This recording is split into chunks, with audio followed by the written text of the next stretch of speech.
I should have known something was wrong when Aston insisted we host the annual family reunion at our house this year.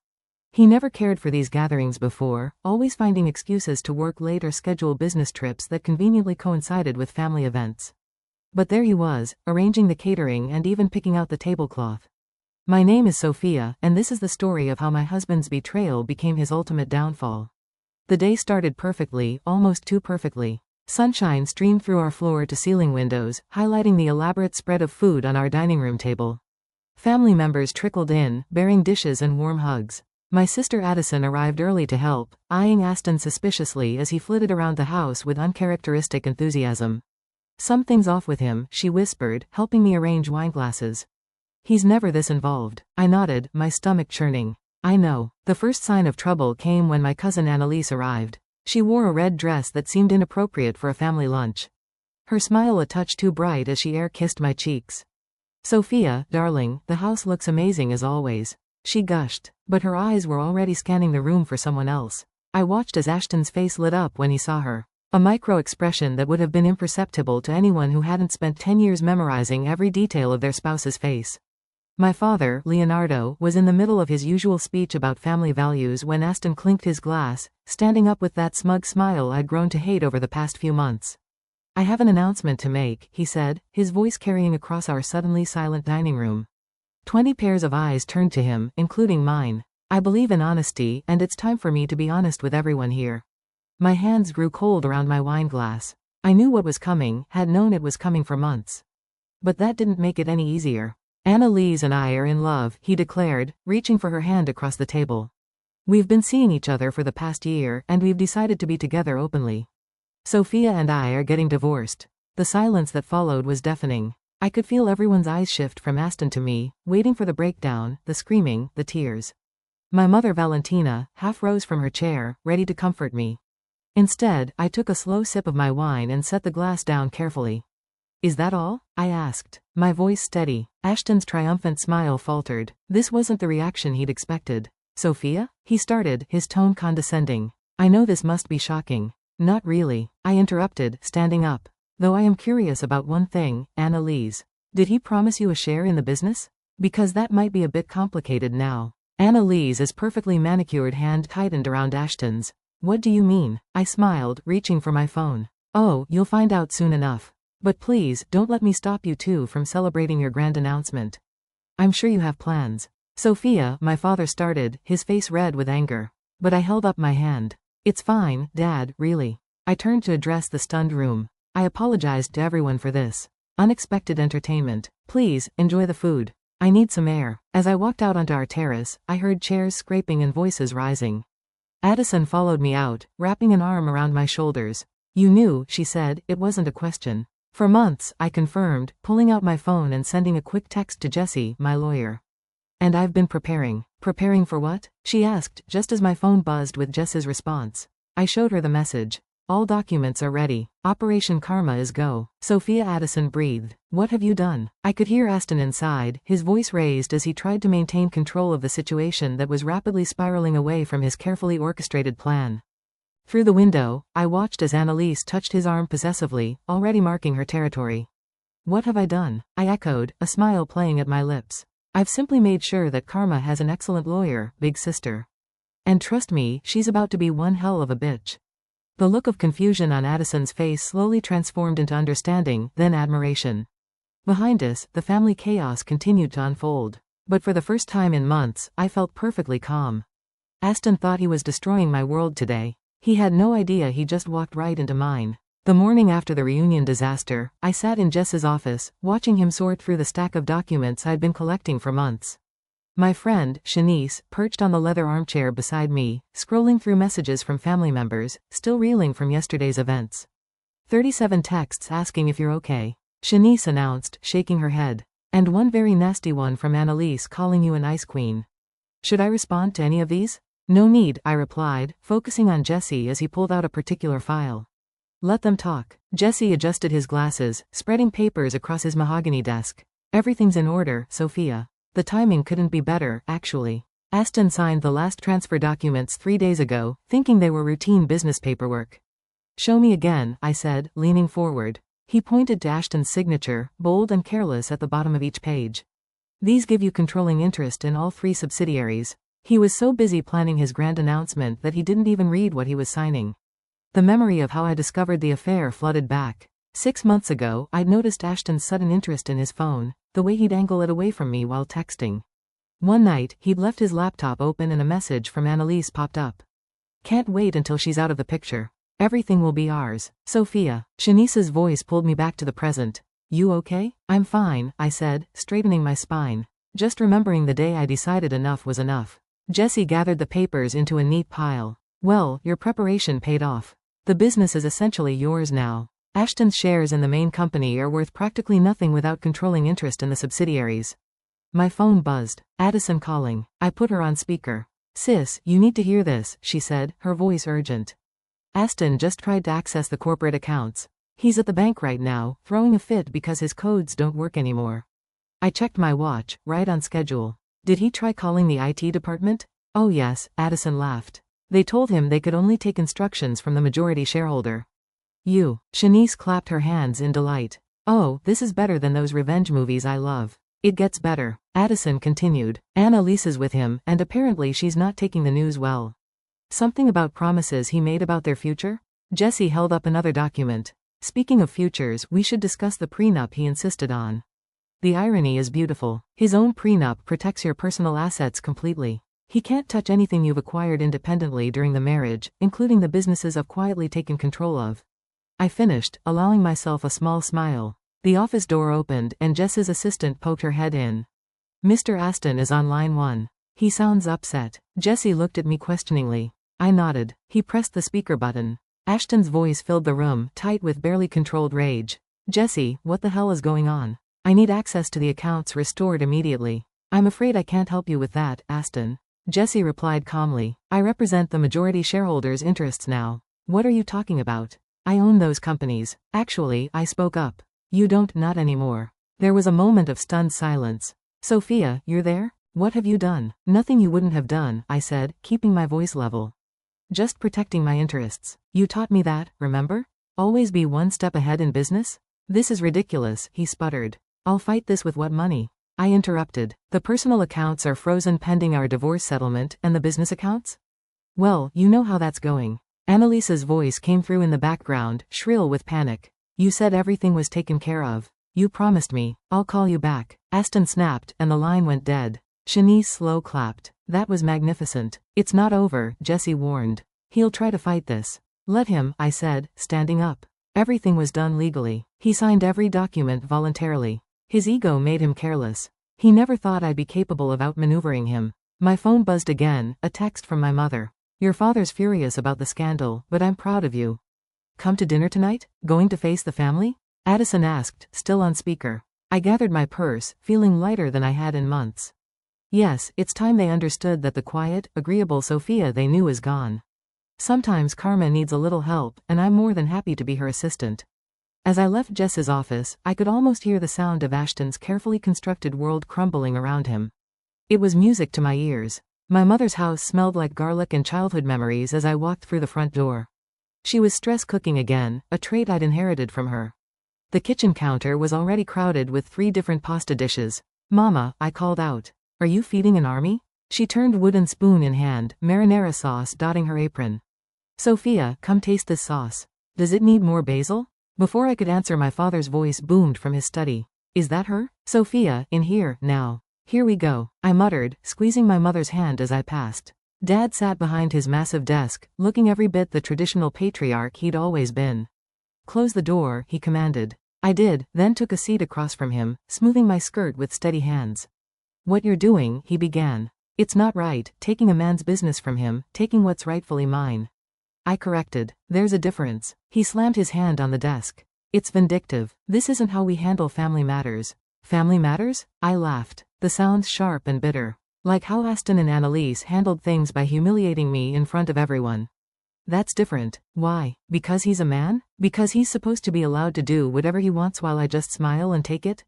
My father's face reddened. You're acting out of anger. No, I cut in, leaning forward. I'm acting out of self-respect. Something you taught me, remember? Never let anyone make you feel small. That's what you used to say. The study door opened and my mother walked in, wiping her hands on her apron.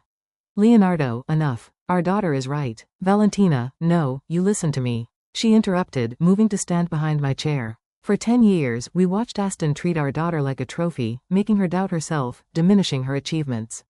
And now you're angry because she finally showed him who she really is? My phone buzzed. An email from Aston. I opened it reading aloud. Sophia, we need to talk. What happened between us doesn't have to affect business. We can work something out. Please be reasonable. Huh? See? My father gestured at the phone. He's trying to be reasonable. No, I replied, typing a quick no thank you response. He's panicking because Annalise is probably realizing he's not the wealthy cat she thought he was. My mother squeezed my shoulder. How are you really doing, sweetheart? I'm okay, I said, surprised to find I meant it. Actually, I'm meeting Jesse and his wife for dinner to go over next steps. Jesse? My father frowned. Your lawyer, more schemes, strategy, I corrected, standing up, and protection.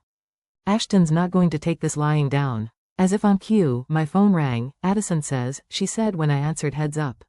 Aston just left my office. He tried to convince me to talk you into being reasonable. When I refused, he implied he might have some dirt on Dad's old business dealings. My father's face went pale as he overheard. I put the phone on speaker. What exactly did he say, Addison? Something about irregular payments from the 90s. He's bluffing, right? My father stood up so quickly, his chair rolled back. That bastard, he promised those records were destroyed. Dad, I turned to him, watching decades of confidence crumble into worry.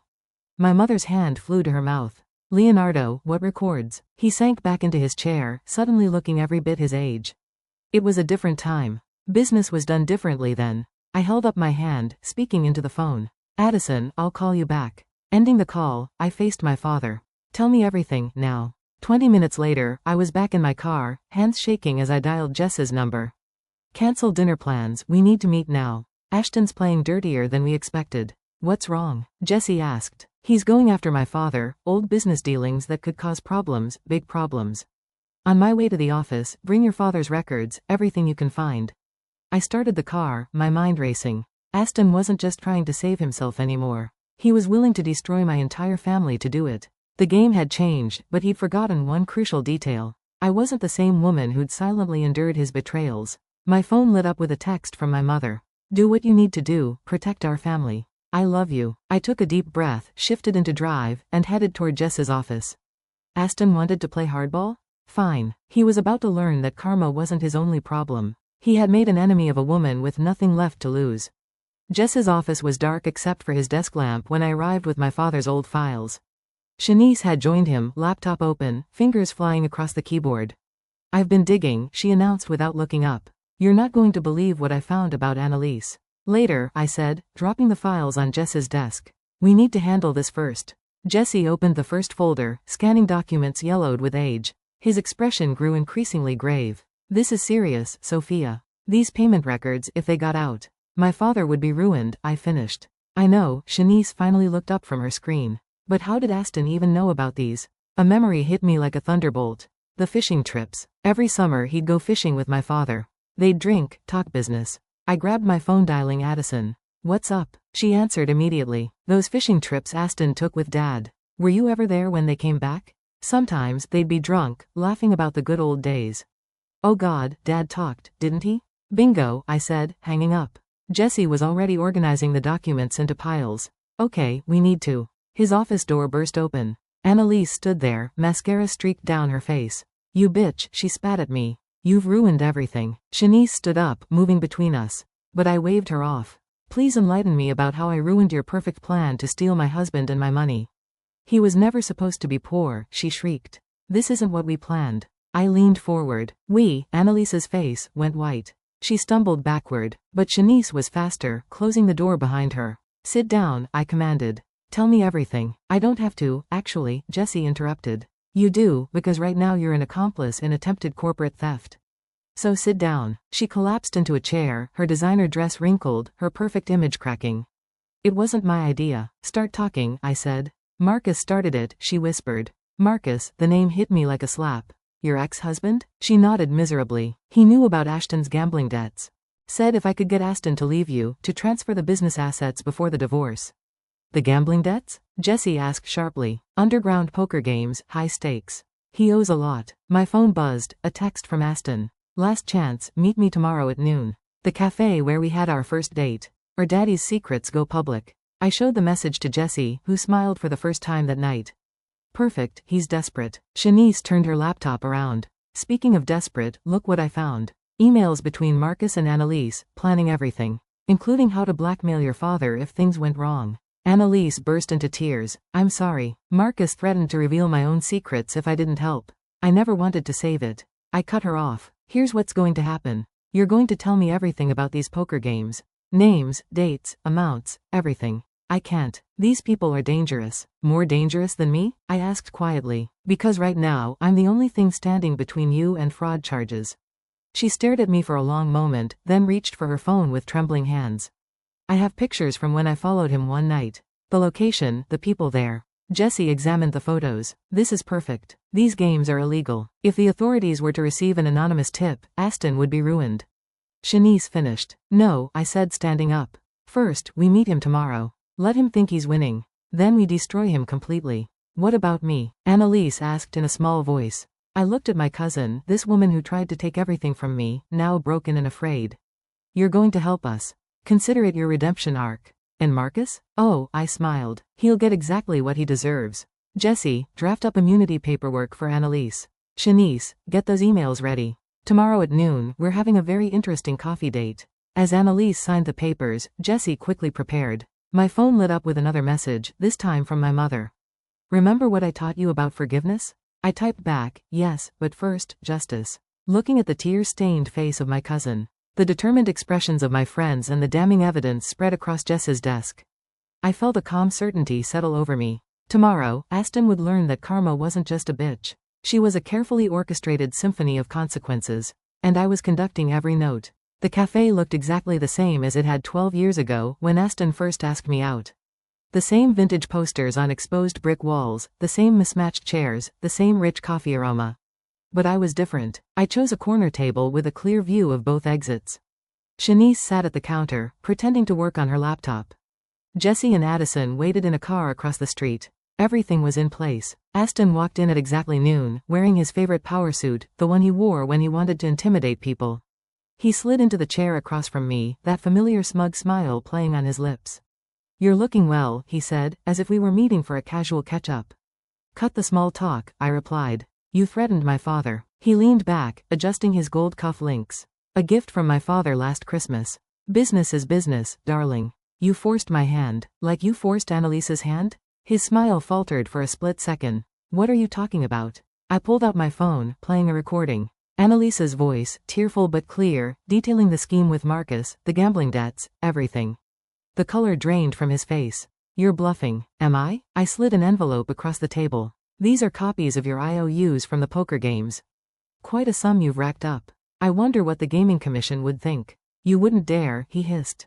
But his hands shook as he opened the envelope. Try me. Oh, and before you think about those documents about my father. I pulled out another envelope. Turns out the statute of limitations expired 3 years ago. But your gambling debts? Those are very current. He gripped the table's edge. What do you want? Sign these. I produced a stack of papers. Full divorce settlement. You walk away with your personal assets. What's left of them? No alimony. No claims on the business. And if I don't? Then in about. I checked my watch. 30 minutes. An anonymous tip about illegal high-stakes poker games. Reaches the authorities. With proof. His face contorted with rage. You vindictive? Careful? I interrupted. Think very carefully about your next words. The cafe door chimed. Annalise walked in, followed by Marcus. Right on schedule. What is this? Aston demanded, half rising. Sit down, Marcus ordered, his voice low. We need to talk about the money you owe me. Ashton's face went from red to white. You told her? She told me everything, I said. How you borrowed money from Marcus to cover your gambling debts. How you promised him a piece of the business once you married Annalise and took control. One problem though, it was never your business to give away. You set me up, Annalise said, tears in her eyes. Used me to get to Sophia's money. Make me betray my own family. Marcus stepped closer to our table. I want my money, Aston. Now. I don't have it. Aston stammered, then signed the papers. I said, pushing them toward him. Walk away clean. Start fresh. His hand trembled as he reached for the pen. This isn't over. Actually, it is. I nodded to Shanice, who pressed send on her laptop. Those emails you and Marcus exchanged about the scheme? They're now in the possession of every board member. Your reputation in the business world is finished. He scrawled his signature across each page, desperation replacing arrogance in his eyes. You've thought of everything, haven't you? I learned from the best. I replied, standing up. You always said business was about staying one step ahead. As I gathered the signed papers, Marcus grabbed Ashton's arm. We're going to have a private conversation about payment plans. Sophia, Ashton called as I headed for the door. I'm sorry. I never meant save it. I cut him off. You're only sorry you got caught. Goodbye, Ashton. Outside, Jesse and Addison were waiting. Did he sign? Jesse asked. I handed him the papers. Every page. How long until it's official? I'll file them today. By next week, you'll be free. Addison hugged me tight. You did it, sis. My phone buzzed. A message from my mother. Is it done? I typed back. Yes, family dinner tonight. Her response came immediately. Of course, your father's making his famous lasagna. Says he's never been prouder of you. Looking back through the cafe window, I watched as Ashton withered under Marcus's quiet threats. Annalise caught my eye and mouthed, "Thank you," before slipping away. Ready to go? Addison asked. I took one last look at the cafe where my story with Ashton had begun and where it had just ended. More than ready, it's time for a new chapter. As we walked away, I heard Ashton's desperate voice floating through the open window, pleading with Marcus. But I didn't look back. Karma had finally caught up with him, and I had a family dinner to attend. The boardroom fell silent as I walked in, heels clicking against the polished floor. 12 pairs of eyes followed my movement to the head of the table. Ashton's former seat. My seat now. Good morning, I said, placing my laptop down. Shall we begin? Harold, the oldest board member, cleared his throat. Ms. Sophia, given the unusual circumstances of your acquisition, you mean how I legally obtained controlling interest while my husband was busy planning to steal it through his mistress? I smiled pleasantly. Those circumstances? Nervous laughter rippled around the table. Before Harold could respond, the door burst open. Ashton stormed in, looking considerably less polished than usual. His suit was wrinkled, his eyes bloodshot. This meeting can't proceed, he announced. I'm contesting the transfer of shares. I didn't even look up from my laptop. Security, please escort Mr. Ashton out. You can't do this. He slammed his hands on the table. These people need to know what kind of woman you really are.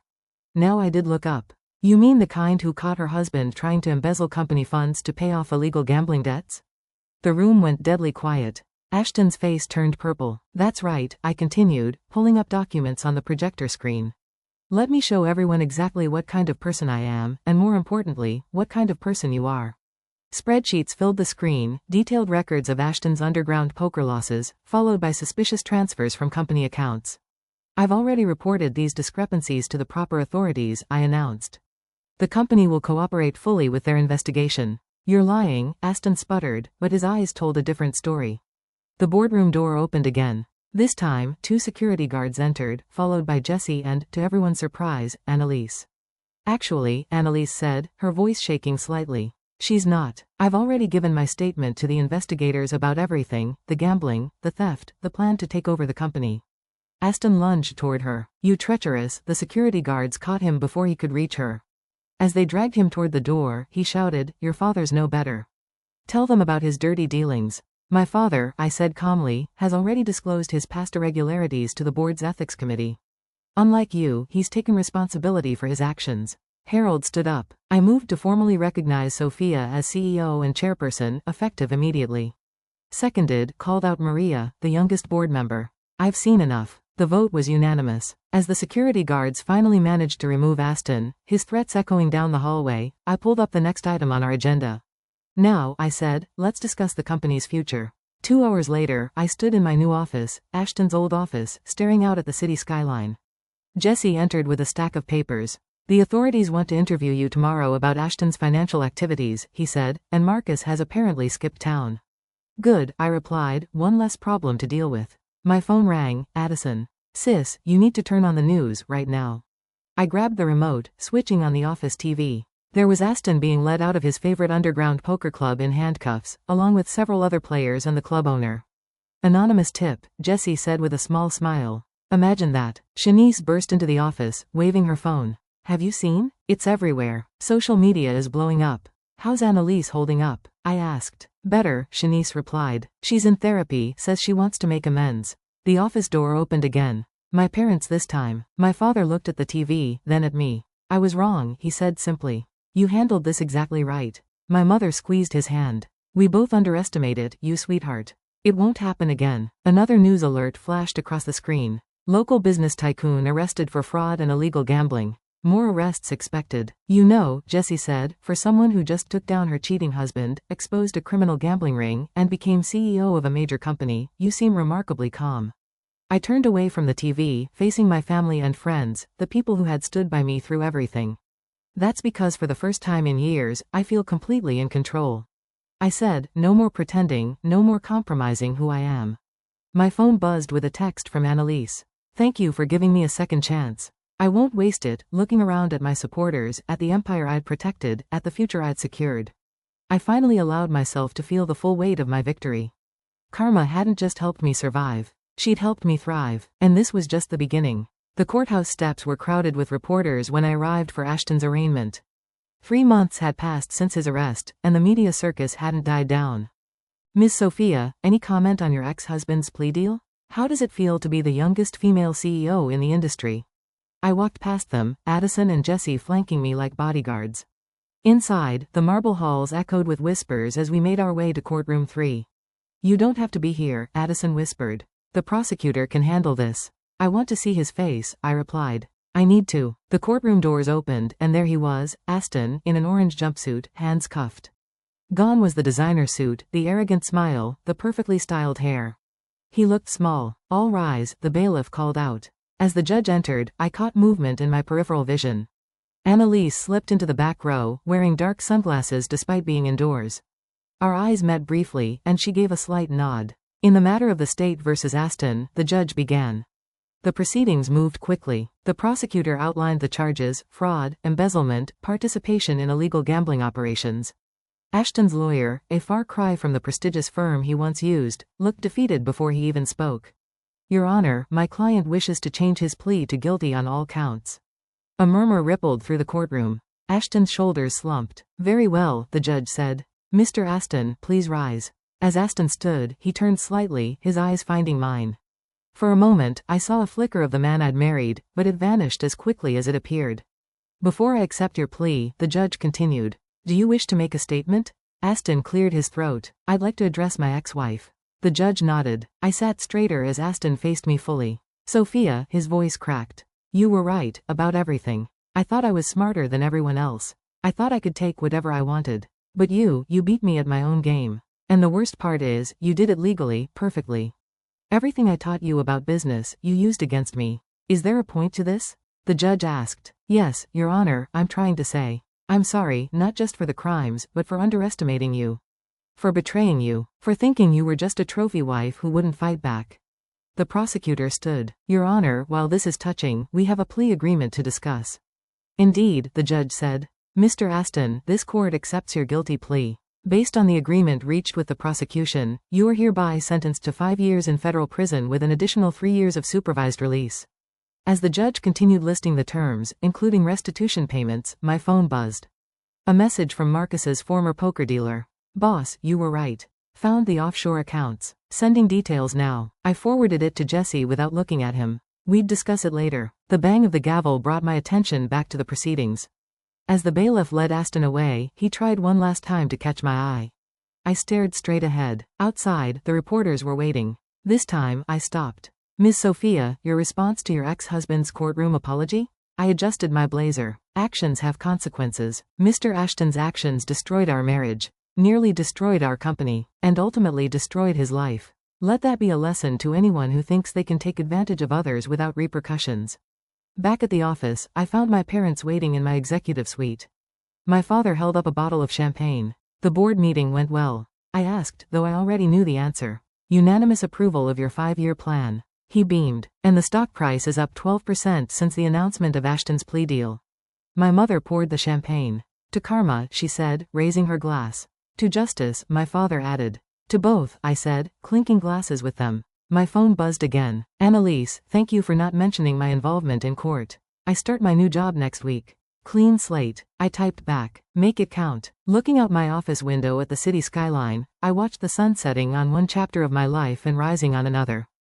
The company was thriving. Aston was facing justice. And I. Earth to Sophia. Addison waved her hand in front of my face.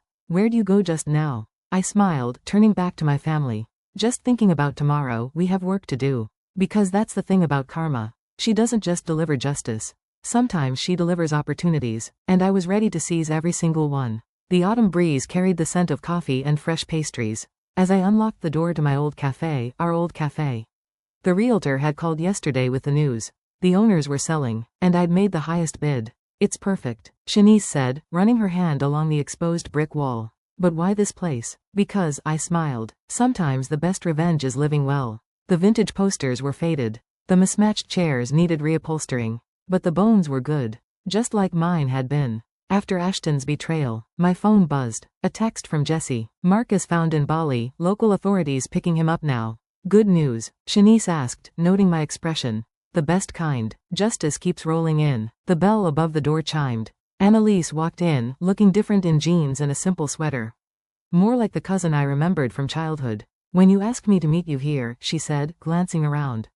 I almost didn't come, but you did. I pulled out a chair. Sit. We need to talk. She sat, fidgeting with her sleeve. I heard about Marcus. The authorities found him. I finished. He'll face charges. But that's not why I asked you here. I slid a folder across the table. She opened it, her eyes widening. This is a business proposal. The cafe needs a manager, I said. Someone who understands both business and redemption. Someone who needs a real fresh start. Tears welled in her eyes. After everything I did, the past is past, I interrupted. What matters is what we do now. The door chimed again. My parents entered, followed by Addison and Jesse. Well, my father asked, looking around. Is it official? I held up the keys. Just signed the papers this morning. My mother pulled out a small wrapped package. Then you'll need this. Inside was a framed photo. Me at 16, working my first job as a barista. Learning the value of hard work and independence. Remember what you told me that summer? My mother asked. That someday you'd own your own cafe? And now she owns an empire and a cafe. Addison grinned. Jesse cleared his throat. Speaking of empire, the board approved your proposal to start a foundation helping women in business. They were particularly impressed with the mentorship program. A program I hope you'll help with, I said to Annalise. Your experience could help others avoid similar mistakes. She wiped her eyes, nodding. I'd like that. My phone buzzed again. A news alert. Former business tycoon begins prison sentence. Ex-wife's company reports record profits. You know, Shanice said, reading over my shoulder, for someone who lost everything, Aspen sure helped you find yourself. No, I corrected her. I found myself. He just made the mistake of getting in my way. The afternoon light streamed through the windows, casting warm patterns on the floor. Outside, life moved at its usual hectic pace. But in here, time seemed to slow down. To new beginnings, my father raised an imaginary glass. And old wisdom, my mother added. Actually, I said, moving behind the counter. This old place still has a working espresso machine. Let me make us some real drinks to toast with. As I worked the familiar machinery, muscle memory taking over, I caught glimpses of my reflection in the chrome surface. The woman staring back wasn't the same one who'd once sat here, accepting Aspen's first dinner invitation. She was stronger, wiser, more complete. I served the drinks, lattes with perfect foam hearts on top, just like I used to make, and raised my cup. To karma, I said. Who taught me that revenge isn't about destroying others? It's about rebuilding yourself. To family, Annalise added softly. Who gives second chances? To justice, Jesse raised his cup, served both hot and cold. We laughed, and in that moment I felt the last pieces click into place. The empire I'd protected would thrive, the cafe would become something new and beautiful, and the foundation would help other women find their strength. As for Aspen, he was just another lesson learned, another chapter closed. The real story had always been about me, about finding my power, my voice, my path. The bell chimed again as new customers wandered in, drawn by the lights and warmth. I stood behind the counter where my journey had truly begun, ready to write the next chapter on my own terms. Because sometimes karma doesn't just balance the scales, she helps you build something better from the ashes of what was lost, and that's the sweetest revenge of all.